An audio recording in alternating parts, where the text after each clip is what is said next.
So there's a saying in basketball for players that says and that states that the best shooters have the worst memory. Is this true, and why is this true? That's what I'm going to be discussing in today's video. Okay, so we've all seen it. A player comes off of a screen, they get that pass, and they jack up that shot, and they may miss. When they miss, you may be wondering, well, next time down the court, they must be remembering that they missed and that they're now afraid to shoot. And sometimes you'll see players who are. They'll get that ball off that screen again, and they'll miss. And from there, I didn't miss there, I tried, but from there, what happens? Well, guess what? They totally forgot why they missed it, or I wouldn't say why, I would say they totally forgot that they missed.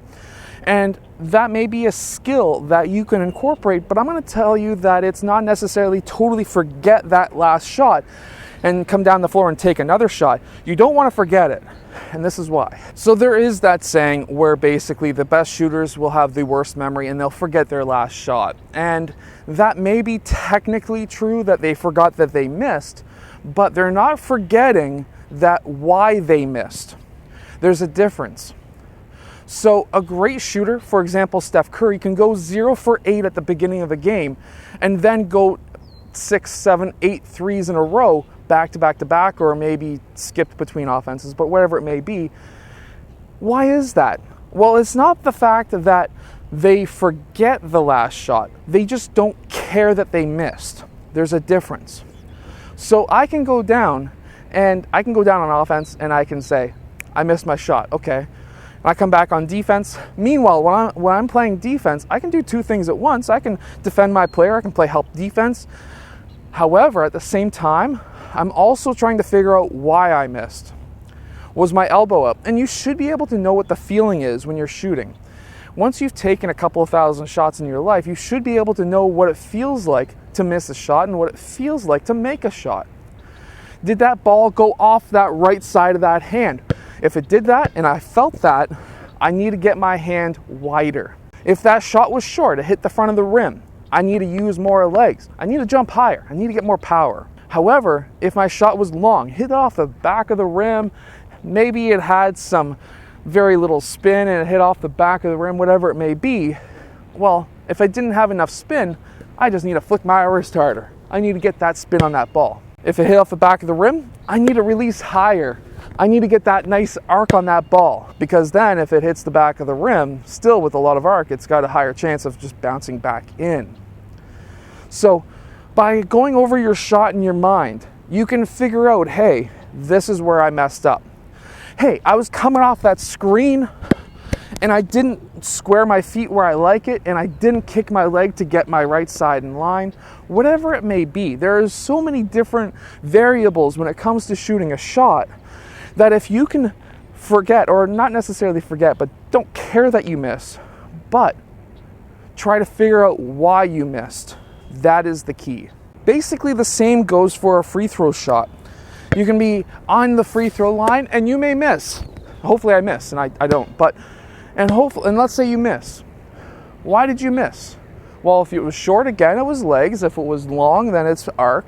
You need to release higher. However, if there was side spin on it, maybe you need to get your hand wider.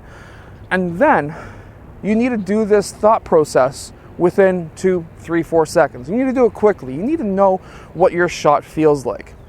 Because when you come back up to the line, because usually you're going to be taking 2 shots or 3, you can go through, remember that fix that you just remembered, and take a longer deep breath.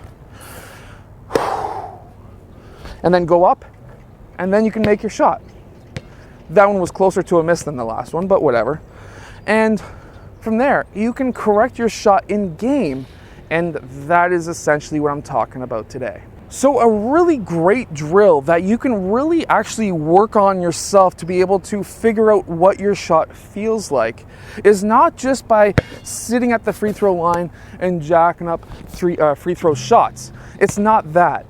This is the drill. Start with your feet shoulder width apart.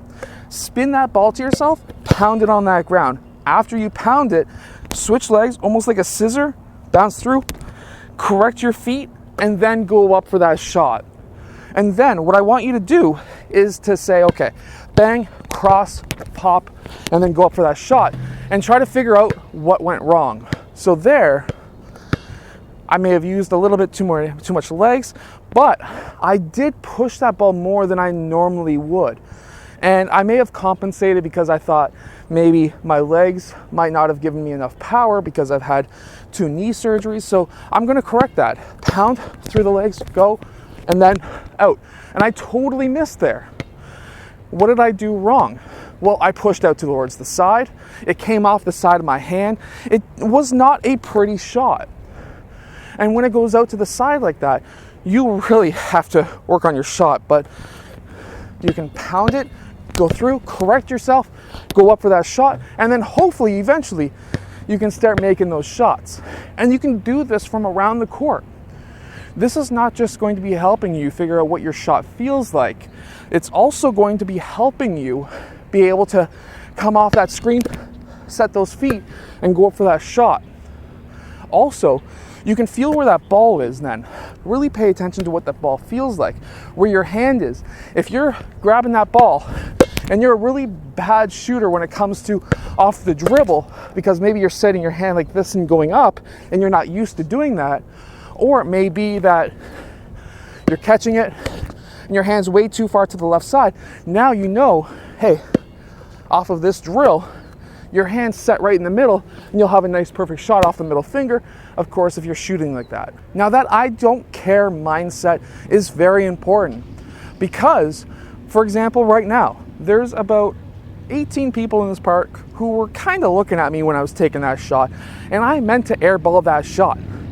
I'm recording this. That probably made me look really bad. However, I don't care. You have to have that mindset in basketball. I don't care if I miss. I don't care if I mess up. I don't care if I screw up. But at the same time, I want to know why I messed up.